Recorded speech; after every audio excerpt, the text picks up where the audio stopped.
Hello everyone, welcome to our YouTube channel Vigyan Institute. तो बेटा last lecture में हमने क्या कवर अप किया था, मैग्नेटिज्म डील कर रहे थे, ठीक है। और उसमें हमने लास्ट जो वीडियो थी हमारी, उस वीडियो में कवर किया था motion of the charged particle in magnetic field, right. तो हमने देखे थे तीन केसेस वहां पर देखे थे, कौन कौन से। एक तो हमने देखा था कि अगर हमारा particle parallel to the magnetic field enter कर रहा है तो उसकी ट्रेजेक्ट्री, उसकी मोशन किस तरह की होगी।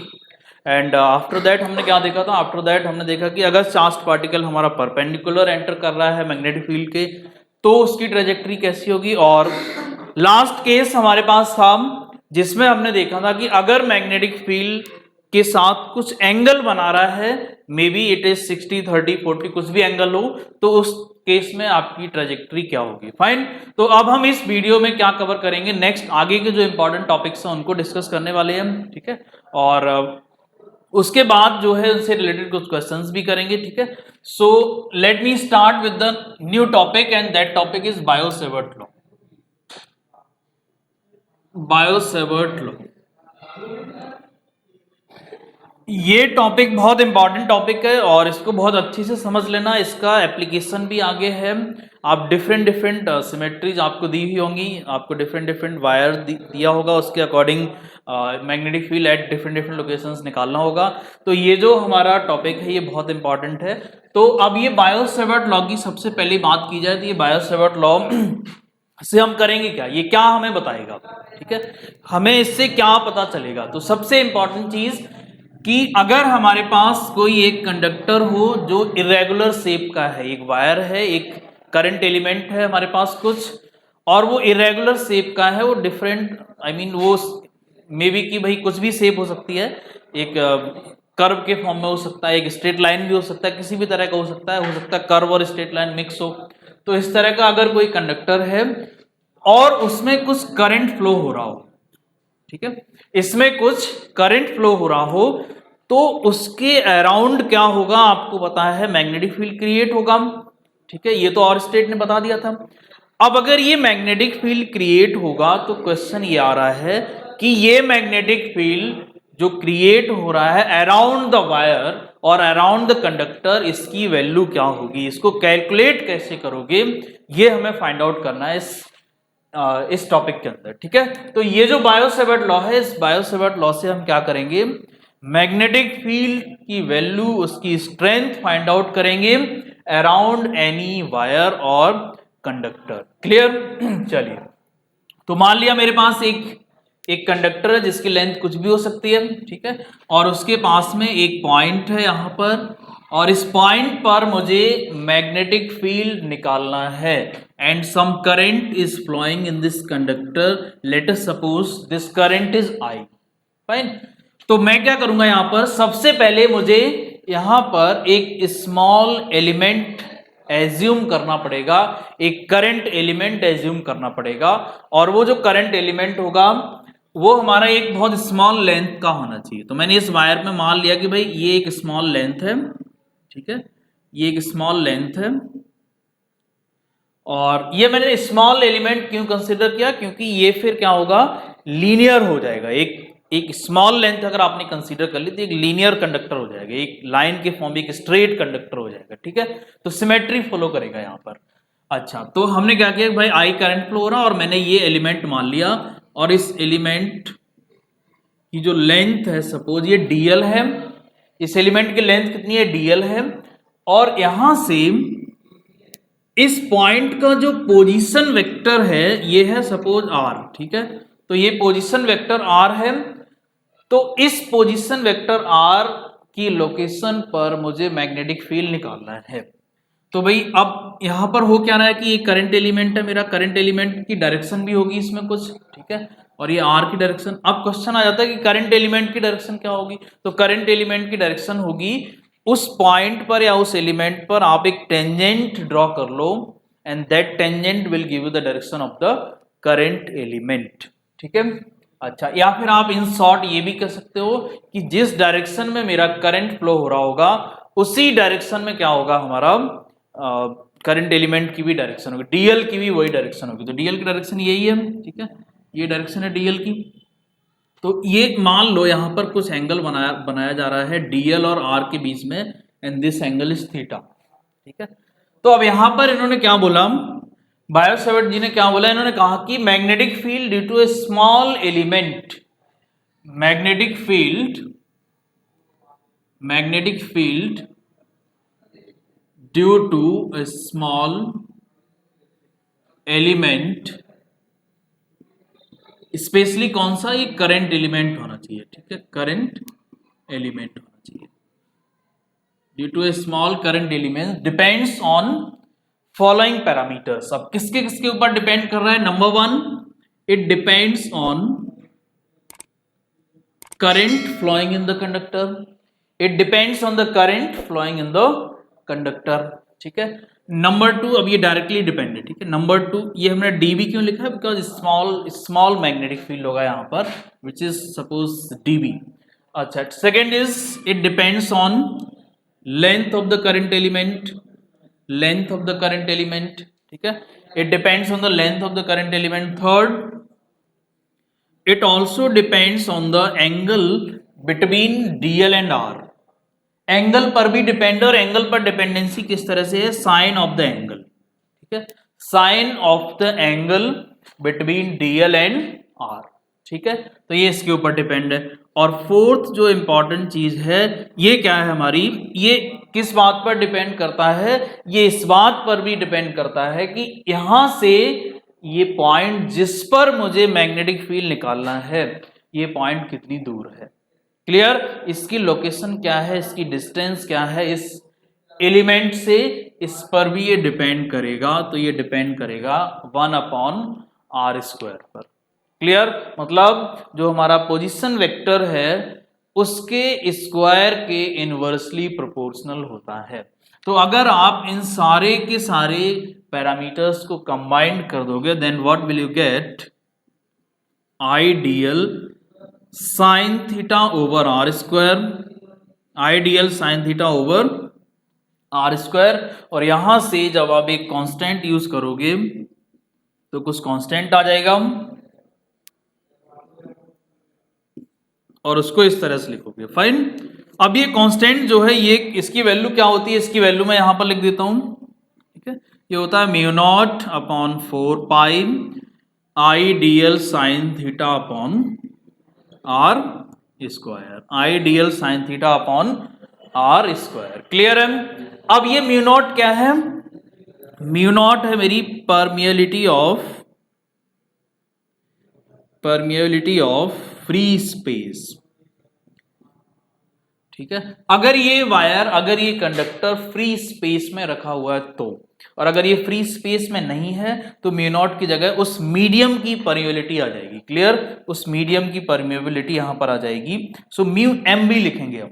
क्लियर, फिर हम क्या लिखेंगे यहां पर, μm लिखेंगे। m means permeability of medium. तो ये μ0 हो गया। इसकी वैल्यू क्या होती है, इसकी वैल्यू होती है μ0 इज इक्वल्स टू 4π, या फिर ये कह लो μ0/4π की वैल्यू जो होती है, ये होती है 10⁻⁻⁷। और यहां से आप यूनिट भी निकाल सकते हो आसानी से। तो ये यूनिट मेरी क्या बन जाएगी, this becomes tesla metre per ampere. ठीक है, टेस्ला मीटर पर एम्पियर। तो that is the value of the μ0/4π। तो यहां से μ0 की वैल्यू आप आसानी से कैलकुलेट कर सकते हो, 4π उधर चला जाएगा। ठीक है, तो ये हमारा बायो-सैवर्ट का कॉन्सेप्ट था। अब हम इस फॉर्मूले को यूज करेंगे किसके लिए, वेरियस टाइप्स ऑफ कॉन्फ़िगरेशंस के लिए।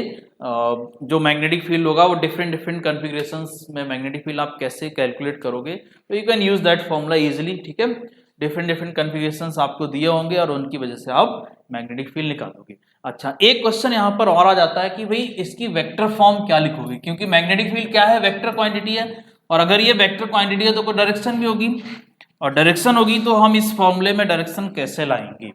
ठीक है, तो हमने अभी पढ़ा है dB इज इक्वल्स टू μ0/4π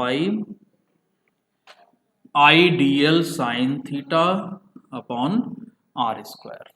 ठीक है, तो वेक्टर फॉर्म में आप कैसे लिखोगे इसको, वेक्टर फॉर्म में आप लिखोगे dV vector is equals to μ0/4π I dl sine theta upon are square into r cap, into r cap. ठीक है, और इसको आप कैसे लिखोगे, इसको लिखोगे इस तरह से, dv vector is equals to mu naught upon 4 pi, I हमारा स्केलर है और ये हो जाएगा dl क्रॉस r, ये क्या हो जाएगा dl cross r upon r cube, मैंने लिख दिया r क्यूब क्यों आ गया, क्योंकि आपको पता है r cap is nothing but r vector upon उसका मॉड। ठीक है, r cap is nothing but r vector upon उसका मॉड। ठीक है, तो ये मेरे पास इसकी वेक्टर फॉर्म आ गई dl cross r। It means कि जो dv है इसकी डायरेक्शन क्या होगी, dl और r दोनों के परपेंडिकुलर होगी। फाइन, dv की डायरेक्शन dl और r दोनों के परपेंडिकुलर होगी। तो यहां तक क्लियर है। चलिए इससे आगे, तो ये बायो सेवर्ट का कॉन्सेप्ट हमने समझा है। ठीक है, इससे आगे अब हम लोग क्या करेंगे, अब हम लोग यहाँ पर इसको अप्लाई करेंगे फॉर अ गिवन कॉन्फ़िगरेशन और देखेंगे कि हम इसको अप्लाई करके किस तरह से मैग्नेटिक फील्ड को कैलकुलेट कर सकते हैं। ठीक है, तो अब ये जो इंपॉर्टेंट टॉपिक है ये क्या है हमारा, magnetic field, magnetic field due to current, due to current carrying circular loop, circular loop। ठीक है, एक करंट कैरिंग सर्कुलर लूप है आपके पास और उस सर्कुलर लूप की वजह से मैग्नेटिक फील्ड निकालना है। तो इसमें हम निकालेंगे कहां पर, एट एक्सियल पॉइंट, यही हमारे सिलेबस में। ठीक है, एक्सियल पॉइंट वाला केस हम डील करेंगे कि उस मैग्नेटिक लूप जो करंट कैरिंग लूप है उससे उसकी एक्सिस पर।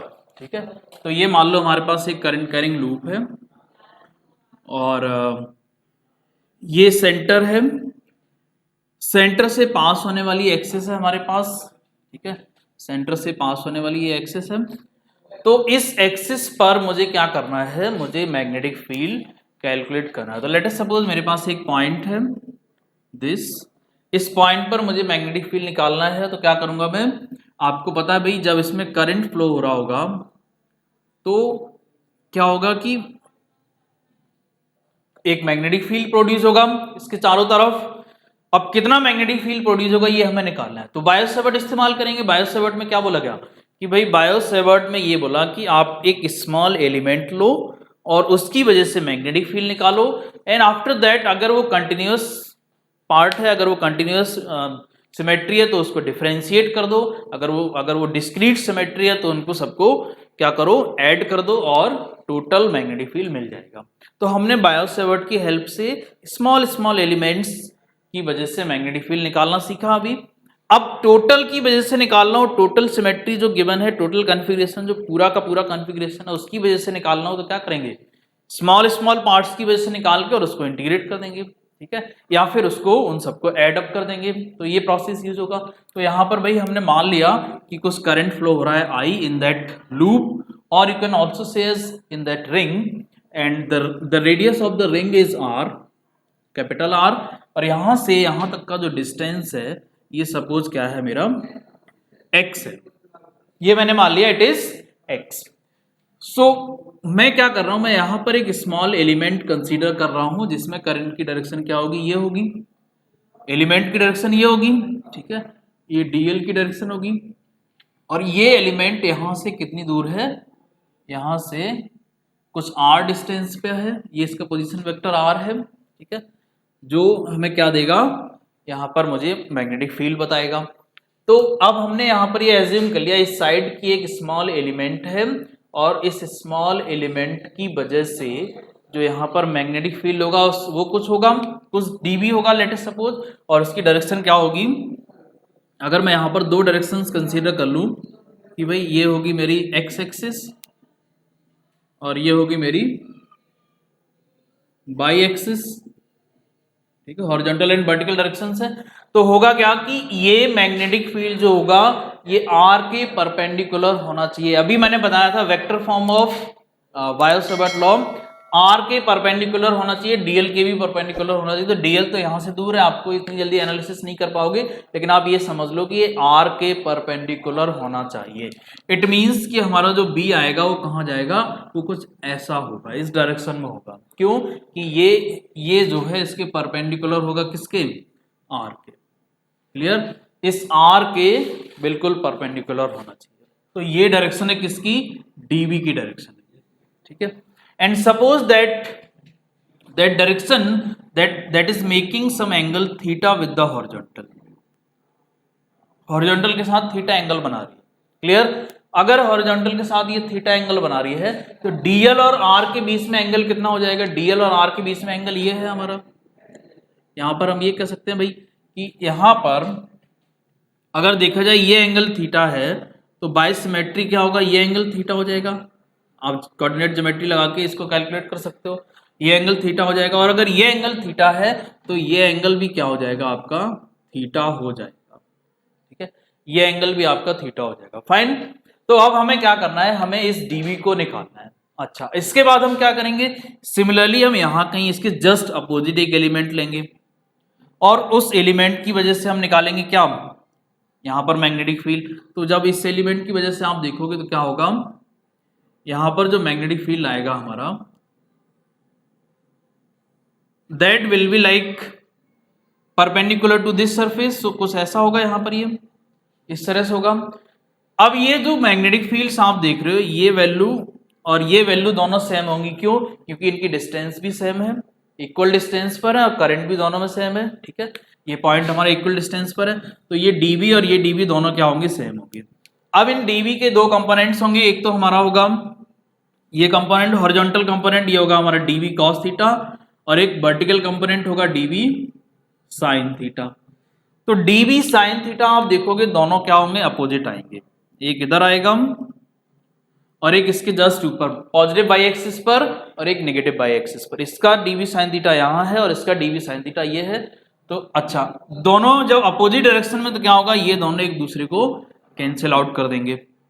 हॉरिजॉन्टल कंपोनेंट क्या होगा, इसका हॉरिजॉन्टल कंपोनेंट, एक कंपोनेंट यहाँ आ गया डीबी कॉस थीटा, इसका हॉरिजॉन्टल भी यहीं आएगा। तो आप देखोगे कि हॉरिजॉन्टल कंपोनेंट दोनों के सेम डायरेक्शन में है, तो क्या हो जाएगा, ये ऐड हो जाएगा। क्लियर, तो इट मींस मुझे यहां से ये पता चल गया कि अगर मैं दो अपोजिट एलिमेंट्स लेता हूं, दो एलिमेंट्स लेता हूं अपोजिट डायरेक्शन में, तो क्या होगा, वो तो कैंसिल आउट हो जाएंगे और केवल हॉरिजॉन्टल कंपोनेंट्स ही सर्वाइव करेंगे। राइट, तो हम क्या करेंगे कि भाई हमें अगर सारे के सारे हॉरिजॉन्टल कंपोनेंट्स पता चल जाएं तो हम बहुत इजीली से क्या करेंगे, मैग्नेटिक फील्ड कैलकुलेट कर लेंगे। राइट, अब सारे के सारे हॉरिजॉन्टल कंपोनेंट निकालना डिफरेंट टास्क है। इसमें क्या होगा भाई, सारे अलग अलग तरीके से तो बहुत टाइम लग जाएगा, निकाल ही नहीं सकते आप। तो क्या करेंगे, हम एक हॉरिजॉन्टल कंपोनेंट निकालेंगे एंड इस हॉरिजॉन्टल कंपोनेंट की जो वैल्यू आएगी स्मॉल एलिमेंट की वजह से, उसको हम ओवर द रिंग और या फिर ओवर द लूप इंटीग्रेट कर देंगे।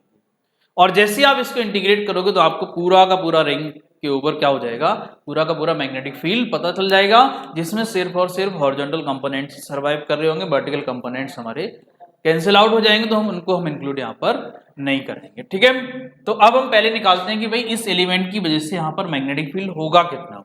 ठीक है, तो magnetic field due to small element,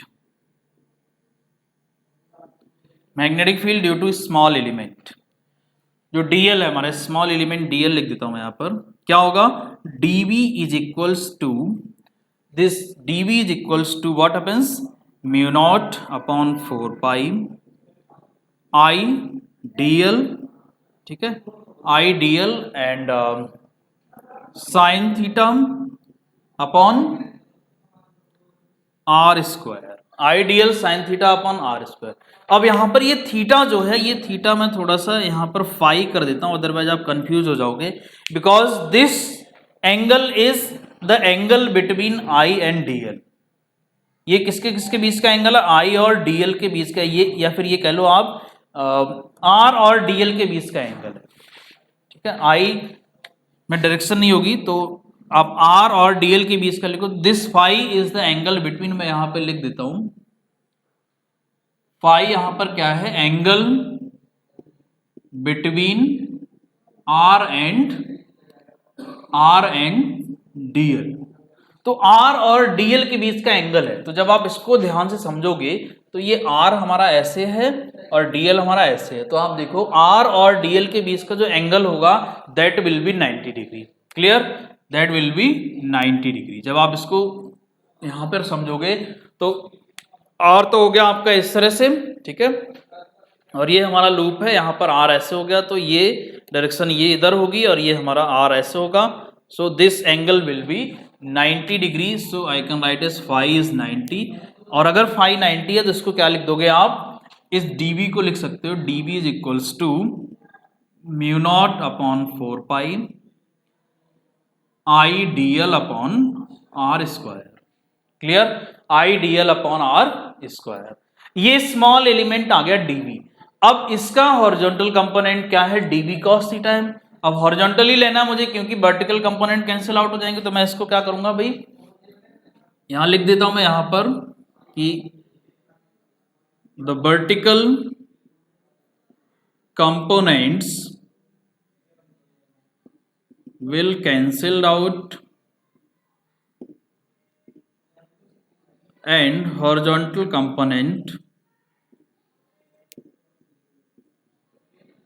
component will survive। ठीक है, तो जब ये हॉरिजॉन्टल कंपोनेंट यहां पर सरवाइव करेंगे तो क्या होगा कि ये हॉरिजॉन्टल कंपोनेंट्स जो होंगे, तो ये dv हमारा क्या आएगा, dv इज इक्वल्स टू जो आएगा हमारा वो dv cos थीटा है। अगर मैं इसको हॉरिजॉन्टल को dv x लिख देता हूं यहां पर, तो ये आएगा dv cos theta, because horizontal component हमारा dv cos थीटा हो गया। ठीक है, तो अब ये थीटा हमारा क्या होगा, ये इंपॉर्टेंट टास्क है। dv तो पता है आपको, थीटा cos थीटा नहीं पता। cos थीटा कैसे निकालोगे, आप इस ट्रायंगल की हेल्प लोगे। ठीक है, तो cos थीटा हम कैसे निकालेंगे, इस ट्रायंगल से निकालेंगे। देख लेते हैं किस तरह से निकलेगा। मैं यहां पर इसको रफ करता हूं इधर। तो अगर आप देखोगे तो भाई इस ट्रायंगल से देखो तो cos थीटा क्या आएगा मेरे पास, cos थीटा मेरे पास आएगा, ये एंगल थीटा यहां पर है, तो theta cos is equals to base upon hypotenuse. Base upon hypotenuse it means r upon this r। और इस r को क्या लिख सकते हो, इस r को क्या लिख सकते हो, इसको लिख सकते हो आप r upon under root this x और ये r। So you can write as X square plus R square. Pythagoras theorem से इस r को मैंने निकाल लिया, X square plus R square, और ये वैल्यू अब आपने यहां रखनी है और dv की वैल्यू यहां रखनी है, देन आपको क्या मिलेगा, फॉर्मूला मिलेगा। तो मैं इस डायग्राम को रफ कर देता हूं। ठीक है, अब ये जो दो वैल्यूज आपने निकाली हैं dv और r, इसको आपने रखना है, कहां पे रखना है, यहां पे रखना है। तो dv कितना है, mu naught I dl upon are square, और cos थीटा कितना है, ये रहा। तो इसको क्या लिखोगे आप, नाउ जो हमारा dv cos थीटा है वो कितना आ जाएगा, ये आ जाएगा हमारे पास mu not upon 4 pi I dl upon are square multiplied by cos theta कितना है, r upon under root X square plus R square. ठीक है, और ये r ये इसकी वैल्यू भी रख दो यहां, तो ये फाइनली मेरे पास जो आएगा dv x कंपोनेंट ही है ये। ठीक है, ये कितना हो जाएगा, mu naught I dl upon 4 pi, r की वैल्यू क्या है, r की वैल्यू ये रही एक्स स्क्वायर प्लस, तो ये बन जाएगा मेरा X square plus R square, root cancel हो जाएगा स्क्वायर से, into r upon under root X square plus R square. ठीक है, तो ये वैल्यूज आ गई मेरे पास। अब इसको क्या लिखोगे आप, इसको लिख सकते हो, इसको क्या लिख सकते हो, now this dvx component will be mu naught I dl r upon 4 pi x square plus R square का पावर 3/2, क्योंकि 1 पावर यहां से, हाफ पावर यहां से, 3/2 पावर हो जाएगी। राइट, ये आ गया मेरे पास x component of this magnetic field. ठीक है, अब एक स्मॉल पार्ट की वजह से निकला है, हमें चाहिए टोटल ओवर द रिंग, पूरी रिंग की वजह से चाहिए, तो हम क्या करेंगे, इसको इंटीग्रेट कर देंगे पूरी रिंग कह लो। क्लियर। तो जो टोटल मैग्नेटिक फील्ड आएगा, टोटल मैग्नेटिक फील्ड जो आएगा वो क्या आएगा हमारे पास, that will be B is equals to integration of this dvx, ठीक है, over the ring, over the ring integrate करना है या लूप इंटीग्रेट करना है।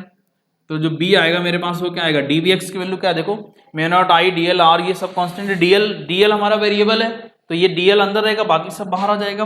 तो क्या बाहर आ जाएगा, mu naught I r upon 4 pi X square plus R square का पावर 3/2, ये बाहर आ गया, यहाँ बचेगा कितना, dl, और ये dl क्या होगा, 0 से 2 पाई r होगा, क्योंकि ओवर द रिंग इंटीग्रेट करना तो लिमिट क्या हो जाएगी, 0 से 2 पाई r। तो अल्टीमेटली जो b आ रहा है मेरे पास, ये कितना आ रहा है, mu naught I r upon 4 pi X square plus R square into 2 pi r, ठीक है, इंटू 2 पाई आर, ये 2 पाई से 2 पाई कैंसिल हो जाएगा, आर से आर मल्टीप्लाई करो, आर स्क्वायर हो जाएगा। सो फाइनली जो मेरे पास बी आया है ये क्या आया, mu naught I R square upon 2 और X square plus R square, और इसकी पावर भी थी यहाँ पर 3/2, ये पावर 3/2 है, ठीक है, एंड दिस होल पावर 3/2। ये मेरा मैग्नेटिक फील्ड आया eight axial point which is at distance x from the center of the ring. Clear. तो ये मैग्नेटिक फील्ड का फॉर्मूला निकला है, और इसको हम लोग थोड़ा सा आगे भी अभी देखेंगे कि अगर हम कुछ अप्रोक्सीमेशन लगाते हैं तो उस केसेस में क्या होगा, ये फॉर्मूला क्या हमें फाइनल रिजल्ट हमें क्या देगा उसको हम देखेंगे, ठीक है। तो वो देख लेते हैं जरा। तो यहां पर आपने देखा भाई कि जो हमारे पास एक्सियल पॉइंट पर मैग्नेटिक फील्ड आया वो कितना है, रेडियस डिपेंडेंट है, रेडियस डिपेंडेंट मैग्नेटिक फील्ड है, जितनी ज्यादा रिंग की रेडियस है उसके अकॉर्डिंग वो वेरी करेगा। क्लियर। अब अगर हम इसमें ये मान लेते हैं कि भाई केस नंबर 1 अगर हम लगा दें कि सपोज हमारा जो पॉइंट है ये बहुत दूर है, मींस जो x पॉइंट है ये जहां पर हमने मैग्नेटिक फील्ड निकाला it is too far from the ring और from the center of the ring, then क्या होगा, ये एक्स स्क्वायर जो होगा ये बहुत ज्यादा हो जाएगा किसके कंपैरिजन में, आर स्क्वायर के कंपैरिजन में। If point is, point P या जो भी हमने लेट किया था इज फार अवे, देन क्या होगा, this X square is far far greater than R square, और अगर ये एक्स स्क्वायर आर स्क्वायर से ज्यादा है देन क्या होगा, इसको हम नेग्लेक्ट कर देंगे, आर स्क्वायर को नेग्लेक्ट कर देंगे, ठीक है। तो ये फाइनली मेरे पास जो फॉर्मूला मिलेगा ये क्या मिलेगा, that will be mu naught R square upon 2 और इंटू एक्स स्क्वायर, ठीक है, और ये आर स्क्वायर क्या है आपका, अल्टीमेटली ये 0 हो गया तो ये भी हमारा क्या हो जाएगा, 0 हो जाएगा। सो अल्टीमेटली आप देखोगे ये वैल्यू ऑन द होल क्या मिलेगी आपको, 0 मिल जाएगी, because this R square is neglected. तो नीचे आर स्क्वायर 0 एक्स स्क्वायर के कंपेरिजन में, लेकिन यहाँ भी आर स्क्वायर है तो यहाँ भी ये अल्टीमेटली क्या देगा आपको, 0 वैल्यू देगा। So this magnetic field at far point is 0। इसका मतलब कि अगर बहुत दूर है हमारा पॉइंट तो वहां पर मैग्नेटिक फील्ड क्या होगा, 0 हो जाएगा। अच्छा, केस नंबर 2 डील कर लेते हैं। यहां पर अगर हम एट सेंटर निकालना चाहें, एट सेंटर ऑफ रिंग, तो सेंटर ऑफ रिंग पर क्या होगा, सेंटर पे हमें क्या मिलेगा कि देखो x 0 हो जाएगा, सेंटर के लिए x 0 हो जाएगा, और जब x 0 हो जाएगा तो यहां पर जो वैल्यू मिलेगी वो क्या मिलेगी, देखो b is equals to mu naught I R square upon नीचे ये x 0 हो गया तो क्या बचा 2 और आर स्क्वायर, आर का पावर 3, ठीक है, क्योंकि ये 2 से 2 कैंसिल हो जाएगा, आर का पावर 3 और ये आर स्क्वायर कैंसिल आउट हो जाएगा। सो हमारे पास बचेगा mu naught I upon 2r, right, that is the magnetic field at centre. तो ये हमारे पास मैग्नेटिक फील्ड एट सेंटर था, और ये हमने फार पॉइंट पर देखा, और ये जनरल पॉइंट था किसी भी एट एनी पॉइंट। अच्छा, अब यहाँ पर एक क्वेश्चन और आ जाता है कि ये जो मैग्नेटिक फील्ड है इसकी डायरेक्शन क्या होगी। तो डायरेक्शन आपने देखी थी अभी जब हमने यहाँ से ये डायग्राम बनाया था, फिगर में आपने देखा था, तो कौन सा कंपोनेंट सर्वाइव कर रहा था, केवल वर्टिकल, ये हॉरिजॉन्टल कंपोनेंट सर्वाइव कर रहा था। इट मींस ये डायरेक्शन कौन सी थी हमारी, एक्स डायरेक्शन थी। तो हमने यहाँ पर क्या देखा भाई, जो मैग्नेटिक फील्ड होगा उसकी डायरेक्शन क्या होगी, एक्स होगी। तो इसकी वेक्टर फॉर्म अगर आप लिखोगे तो क्या लिखो, mu naught I R square upon 2 X square plus R square का पावर 3/2 और ये हो जाएगा आई कैप, ठीक है, क्योंकि पॉजिटिव डायरेक्शन में हमारा मैग्नेटिक फील्ड डायरेक्ट कर रहा है, राइट। तो ये हमारे मैग्नेटिक फील्ड की वेक्टर फॉर्म हो गई, ये सेंटर पे देख लिया, ये हमने डिफरेंट डिफरेंट केसेस डील कर लिए हैं, ठीक है। और इससे आगे का डिस्कशन हम लोग नेक्स्ट लेक्चर में करेंगे और उसमें देखेंगे कि किस तरह से हम लोग फर्दर इस टॉपिक को डील कर सकते हैं। इसके हम कुछ और इंपॉर्टेंट जो फील्ड लाइंस है उनके पैटर्न्स को बनाएंगे, ठीक है, और फिर देखेंगे कि फील्ड लाइंस का जो पैटर्न होगा वो किस तरह से फॉर्म होगा। So thank you, have a nice day.